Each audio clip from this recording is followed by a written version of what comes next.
பகுஜன் சமாஜ் கட்சி தலைவர் ஆம்ஸ்ட்ராங்கை படுகொலை செய்த வழக்கில் கைதான முக்கிய குற்றவாளியாக கருதப்படும் ரவுடியை இன்று அதிகாலை காவல்துறையினர் என்கவுண்டர் செய்தனர்.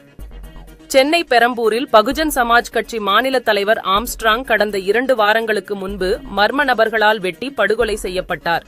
இந்த கொலை வழக்கில் 10க்கும் மேற்பட்டோர் கைது செய்யப்பட்டனர். இந்த வழக்கில் முக்கிய குற்றவாளியாக சென்னை மாதவரம் பகுதியைச் சேர்ந்த திருவேங்கடம் என்பவரை போலீசார் தீவிர விசாரணை செய்து வந்தனர். விசாரணையில் அவர் பல்வேறு உண்மைகளை காவல்துறையிடம் தெரிவித்ததன் அடிப்படையில் தடயங்களை சேகரிப்பதற்காக அவரை மாதவரம் பகுதியில் உள்ள அவரது வீட்டிற்கு அழைத்து வந்தனர். அப்போது அங்கு மறைத்து வைத்திருந்த ஆயுதங்களை எடுத்து காவல்துறையினரை தாக்க அவர் முயன்றதாக கூறப்படுகிறது.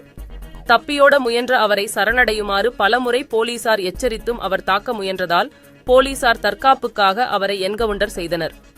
உயிரிழந்த ரவுடி திருவேங்கடத்தின் உடல் உடற்கூறு ஆய்வுக்காக சென்னை அரசு மருத்துவமனைக்கு அனுப்பி வைக்கப்பட்டது. சுட்டுக்கொலை செய்யப்பட்ட திருவேங்கடம் ஆம்ஸ்ட்ராங் கொலைக்கு திட்டங்கள் தீட்டி பல்வேறு செயல்களில் ஈடுபட்டு வந்தது விசாரணையில் கண்டுபிடிக்கப்பட்டது. சென்னையில் அதிகாலை நேரத்தில் பிரபல ரவுடியை போலீசார் என்கவுண்டர் செய்த சம்பவம் பெரும் பரபரப்பை ஏற்படுத்தியுள்ளது.